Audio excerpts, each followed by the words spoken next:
अस्सलाम वालेकुम स्टूडेंट। हम डिस्कस कर रही थी टाइप्स ऑफ मैट्रिसेस और उसमें हमने कुछ जो टाइप्स थी वो डिस्कस कर ली थी। सो इस लेक्चर को हम वहीं से कंटिन्यू करेंगे जहाँ से हमने पिछला जो लेक्चर था वो छोड़ा था, ठीक है। और इसमें जो हमारे पास टाइप है वो हम डिस्कस करेंगे सिमेट्रिक मैट्रिक्स। सो यहाँ पर जो टाइप नंबर 8 बनेगी वो क्या है आपके पास कि सिमेट्रिक मैट्रिक्स क्या होता है।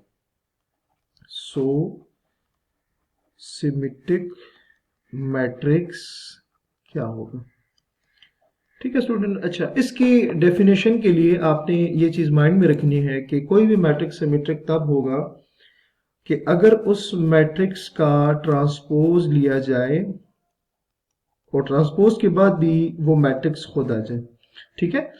सपोज करें कि आपके पास एक मैट्रिक्स ए था और आपने ये प्रूव करना है कि ये जो ए मैट्रिक्स है ये सिमेट्रिक मैट्रिक्स है। तो आप सिंपल क्या करेंगे कि उस गिवन मैट्रिक्स का आपने ट्रांसपोज लेना है और ट्रांसपोज के बाद भी अगर उस मैट्रिक्स पे कोई फर्क नहीं पड़ता तो आप कहेंगे कि वो जो मैट्रिक्स है वो क्या है, सिमेट्रिक मैट्रिक्स है, ठीक है। सो इसको अभी एग्जांपल के थ्रू भी देख लेते हैं कि किस तरह से आप ये जो डेफिनेशन है इसको वेरीफाई कर सकते हैं। सो आपने क्या करना है कि लेट आपके पास एक मैट्रिक्स है 1 0 0 0 1 0 0 0 1, ये सारी की सारी क्या है, उसकी एंट्रीज हैं। आपने ये शो करना है कि ये मैट्रिक्स जो है क्या ये सिमेट्रिक है या नहीं है। सो आप क्या करेंगे, इस मैट्रिक्स M का ट्रांसपोज लेंगे और ट्रांसपोज में स्टूडेंट आपको पता है कि क्या करते हैं, रो को चेंज कर देते हैं कॉलम में। सो ये जो आपके पास रो 1 है इसको आपने कॉलम 1 बना देना, 1 0 0। उसी तरह से आपने रो 2 को कॉलम 2 बना देना, सो 0 1 0। एंड लास्ट पे जो रो 3 है आपने रो 3 को भी कॉलम में कन्वर्ट कर देना है। सो इस चीज को क्या कहते हैं, ट्रांसपोज कहते हैं। ट्रांसपोज के बाद अगर आप देखें ना तो ये देखिए क्या आ रहा है, 1 0 0 0 1 0 0 0 1, जो कि अगेन किसकी इक्वल आ रहा है, जो कि अगेन मैट्रिक्स M की इक्वल आ रहा है, ठीक है। सो आपने देखा कि जब मैंने मैट्रिक्स M का ट्रांसपोज लिया तो हमारे पास वापस क्या आ गया, वो मैट्रिक्स M की ही इक्वल आ गया। सो अभी हमने यही डिस्कस किया था कि अगर किसी मैट्रिक्स का ट्रांसपोज लेने के बाद भी वो मैट्रिक्स उसी की इक्वल आ जाए, सो हम क्या कहेंगे कि वो जो मैट्रिक्स होगा जो इस केस में M है, हम उसको क्या बोलेंगे, M is a symmetric matrix, ठीक है। सो आपको यकीनन यहां तक समझ आ गया होगा। नेक्स्ट जो टाइप हम डिस्कस करेंगे वो है आपके पास skew symmetric matrix, skew symmetric matrix. अच्छा, इसमें स्टूडेंट क्या है, जैसे प्रीवियस हमने केस डिस्कस किया उसमें क्या हमने कहा था कि अगर किसी मैट्रिक्स का ट्रांसपोज लें और मैट्रिक्स अगेन खुद आ जाए तो उस मैट्रिक्स को सिमेट्रिक मैट्रिक्स कहेंगे। इसी तरह से कि अगर आपके पास कोई मैट्रिक्स हो भी, आप उसका ट्रांसपोज लें, वापस भी आ जाए लेकिन साथ माइनस भी आ जाए, तो हम उस मैट्रिक्स को क्या कहेंगे, स्क्यू सिमेट्रिक कहेंगे, सही है। सो इसको भी वेरीफाई करने के लिए आपने एक एग्जांपल कंसिडर करनी है। सो एग्जांपल में आपके पास एक मैट्रिक्स होना चाहिए।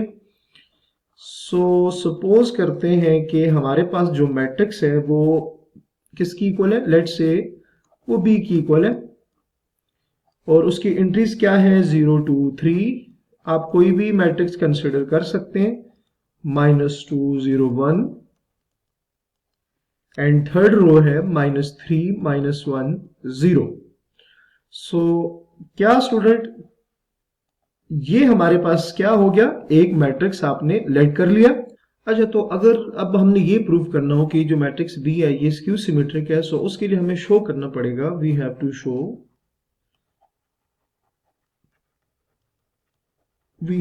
शो दैट, हमें ये शो करना पड़ेगा कि अगर मैं बी का ट्रांसपोज लूं तो वो -b के इक्वल आना चाहिए, ठीक हो गया। सो हमने ये क्या चीज, ये जो इक्वेशन है इसकी दोनों साइड्स को आपस में इक्वल प्रूव करना है। सो उसके लिए आपने क्या करना है कि पहले ज़रा बी का ट्रांसपोज ले लेते हैं। तो बी का ट्रांसपोज आपको पता है किस तरह से लेंगे कि जो बी की रोज होंगी उसको कॉलम बना लेना है। तो 0 2 3 को जब आप इस रो को कॉलम बनाएंगे तो आ जाएगा 0 2 3 एज अ कॉलम, -2 0 1 को भी एज अ कॉलम लिखना है, और उसके बाद -3 -1 0 को भी आपने एज अ कॉलम लिखना है, और इसको आपने एक इक्वेशन से रिप्रेजेंट कर लेना है। ठीक हो गया, सही। अब नेक्स्ट आपको राइट साइड पे क्या चाहिए कि b को आपने माइनस के साथ मल्टीप्लाई करना है। सो आप लिखोगे एज b की वैल्यू अगेन आप लिख लेंगे, और b किसके इक्वल था 0 2 3 0 2 3 -2 0 1 एंड -3 -1 0। आपने क्या करना है, इसको माइनस के साथ मल्टीप्लाई करना है। सो बोथ साइड्स को माइनस के साथ मल्टीप्लाई करेंगे तो राइट साइड पे जो साइंस है वो चेंज हो जाएंगे। 0 के साथ कोई साइन नहीं होगा तो एज इट इज ही है, ये आ जाएगा -3, ये 2 0 -1, ये 3 1 0। ठीक हो गया, और इसको आपने इसी तरह से अगेन एक इक्वेशन से रिप्रेजेंट करना है। अगर आप 1 और 2 को देखें ना, फ्रॉम 1 एंड 2, फ्रॉम 1 एंड 2, तो क्या होगा कि आपके पास उधर क्या था 0 -2 3, इधर भी क्या है 0 -2 -3। सो क्या हुआ कि जो B ट्रांसपोज है वो किसकी इक्वल आ गया, -B के इक्वल आ गया। सो आप कह सकते हैं कि B is a skew symmetric matrix, skew symmetric matrix. ठीक है स्टूडेंट, तो इस तरह से आपने किसी भी मैट्रिक्स को स्क्यू सिमेट्रिक प्रूव करना है। ठीक हो गया। अच्छा जी, नेक्स्ट हम क्या डिस्कस करेंगे, हम डिस्कस करने जा रहे हैं कि डायगोनल मैट्रिक्स क्या होता है। सो नेक्स्ट हेडिंग जो लिखेंगे वो बनेगी डायगोनल मैट्रिक्स, डायगोनल मैट्रिक्स। ठीक है, सो डायगोनल मैट्रिक्स की डेफिनेशन हम देख लेते हैं कि उसमें क्या लिखा हुआ है। सो डायगोनल मैट्रिक्स क्या होगा, a square matrix is called a diagonal matrix if at least any one of the entries of its diagonal is non-zero and non-diagonal entries are zero। अच्छा, पहले तो आपने देखना है कि किसी भी मैट्रिक्स का डायगोनल क्या होता है। लेट्स से मेरे पास ये एक मैट्रिक्स, अच्छा उसने हमने इसमें ये चीज जहन में रखनी है कि हमने अभी जब डेफिनेशन मैंने आपको बताई तो उसमें क्या, square matrix is called a diagonal matrix, कि डायगोनल मैट्रिक्स कोई स्क्वायर मैट्रिक्स होगा।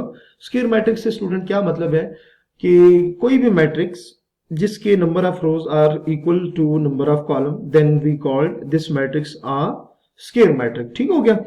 सो स्क्वायर मैट्रिक्स आपने लेना है जिसमें हम लेट से कह देते हैं 1 0 0 0 1 0 0 और 0 और 1, ये आपके पास क्या है, एक स्क्वायर मैट्रिक्स है।